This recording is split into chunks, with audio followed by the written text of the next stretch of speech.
And it also goes now to their next story, the Republicans, sort of their bans of abortion after Roe v. Wade was overturned by the very conservative Supreme Court. Tens of thousands of women are, suffering because of that, because they can't get medical treatments that they desperately deserve. Because a lot of abortions, a lot are because they're in a financial position or they're just not ready to have children. But there are a lot of abortions that are performed because it's a medical necessity. The woman could die if you carry out the pregnancy, or the fetus is totally unviable. I read a horrible one recently. I can't remember what state it was, with the fetus. I mean, the woman wanted to have the kid, but the fetus never formed a skull. And so they were telling her it's not going to survive outside the womb.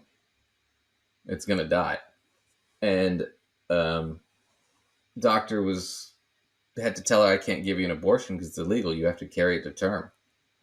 So she had to give birth to this. It lived for a few hours in probably absolute agony and then died.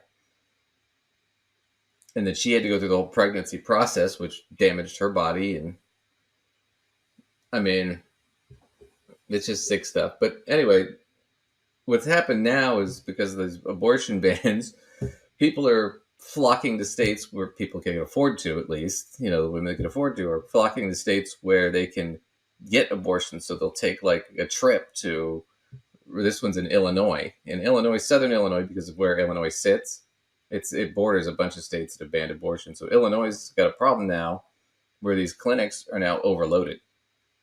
And they're booking like 3 weeks to a month in advance for abortions because they just can't fit everybody. So we're going to look at this story real quick. Hope Clinic, how may I help you? At Granite City, Illinois' Hope Clinic for Women, We are booked out to August. calls have tripled since the Dobbs decision. Illinois now surrounded by a growing number of states where the procedure is illegal or restricted. We have patients from Texas traveling 9-10 hours by car. With Missouri just across the river, they were used to treating patients from outside Illinois. But in the last 3 weeks, scheduled women from at least 16 different states. Now the clinic says 86% of its patients come from out of state. We've increased the number of nurses, clinical staff, patient educators, and really importantly, front desk staff. They help patients navigate what has become a confusing landscape of laws across state lines. This is just crazy. Because you think of the expense. You got to take time off. You got to be able to travel. Right? Pay for the abortion. I remember when I was in high school, I grew up in the state of North Dakota. Mm-hmm. And there was one clinic in the entire state of North Dakota that you could utilize for that procedure. And it didn't keep girls from getting them. It just made it more difficult. People would have to take the time off and drive across the state because it was not where I lived. Yeah. It wasn't particularly close. So drive across, half the state of North Dakota to get to the one clinic that offered it. So now exacerbate that by you have to go to an entirely different state because there's not even one in your state. On top of the fact that you're talking about who does this really hurt the most is women who can't afford it. So you're talking predominantly Black women, Hispanic women, Native American women, poor white women. They can't afford to do that.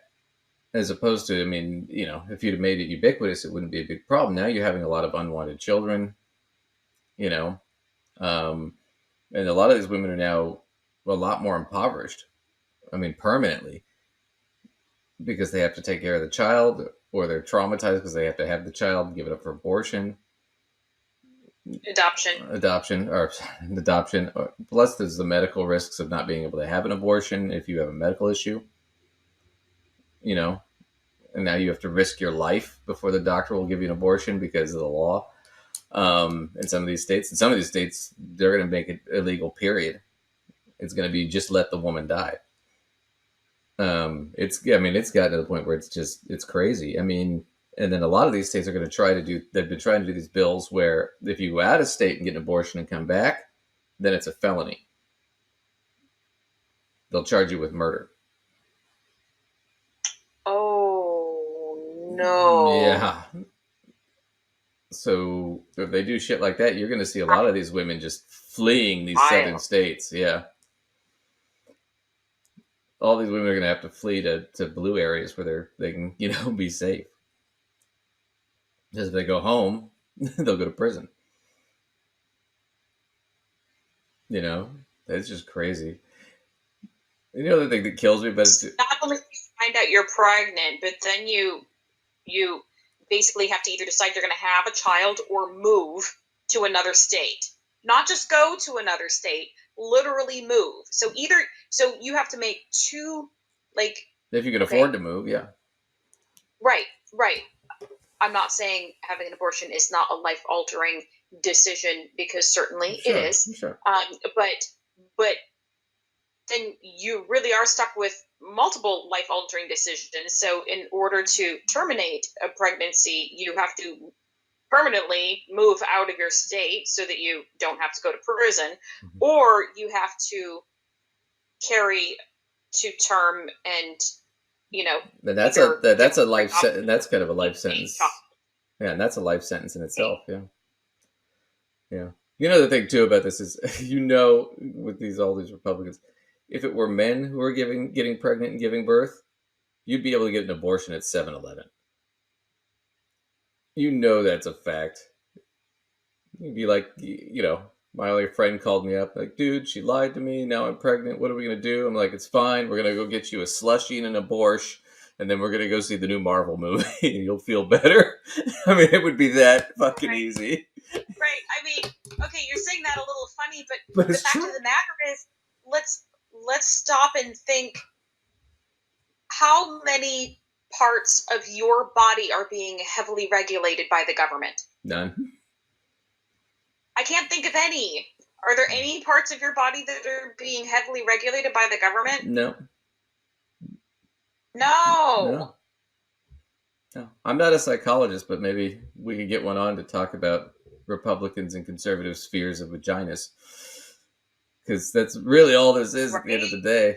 Well, I don't know why they're so afraid of it. I mean, it's just weird. And why they have such a need to control it.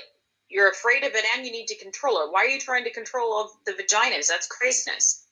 Well, plus, let me just throw this from a ethical, not an ethical, but a financial sort of, just cold-blooded financial perspective here, right? If you want to make that argument, which is this.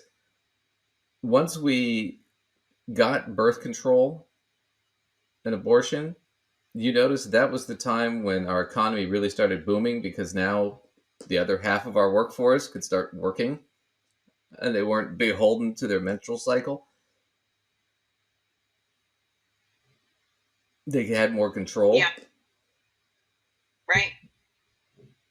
Every country that we've done that in, where we've emancipated women, given them the right to vote, right to work, and let them control, their own bodies.